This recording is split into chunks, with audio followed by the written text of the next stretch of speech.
প্রদেশ কংগ্রেসের পক্ষ থেকে আমরা আজকের এই সাংবাদিক সম্মেলনে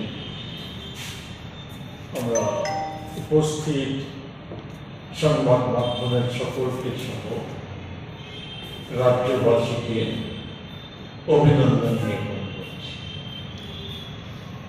আমার সাথে আছে আমরা প্রধানত আজকে যে বিষয়টার উপর রাজ্যবাসীর আলোকপাত করতে চায়, সকলেই জানেন সারা দেশ এই সময়ে সবচাইতে একটা বিষয় গুরুত্ব পেয়েছে। একদিকে যখন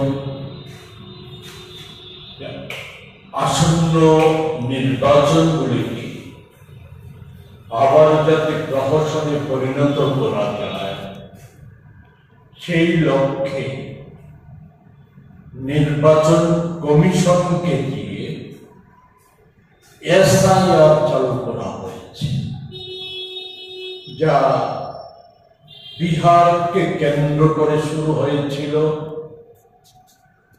কেন্দ্রীয় সরকার, বিজেপি, নির্বাচন কমিশন, এই ত্রয়ীর ঘোষণা হচ্ছে এটা ক্রমশ সারা দেশে এটা কার্যকরী হবে।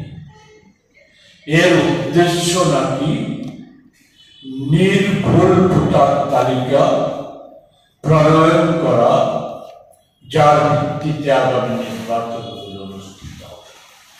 আমি আজকে এই সাংবাদিক সম্মেলনে সে বিষয়ে বিস্তারিত যেতে চাই না, সেই সম্পর্কে শুধু এতটুকু বলতে চাই যে এই এসআইআর বিহারের কথাই যদি ধরি, প্রায় 8 কোটি ভোটার, এটা সম্পন্ন করতে অধিক দিনের যে অভিজ্ঞতা, 1.5 থেকে 2 বছর সময় লেগেছে যথাযথভাবে এটা কার্যকরী করতে।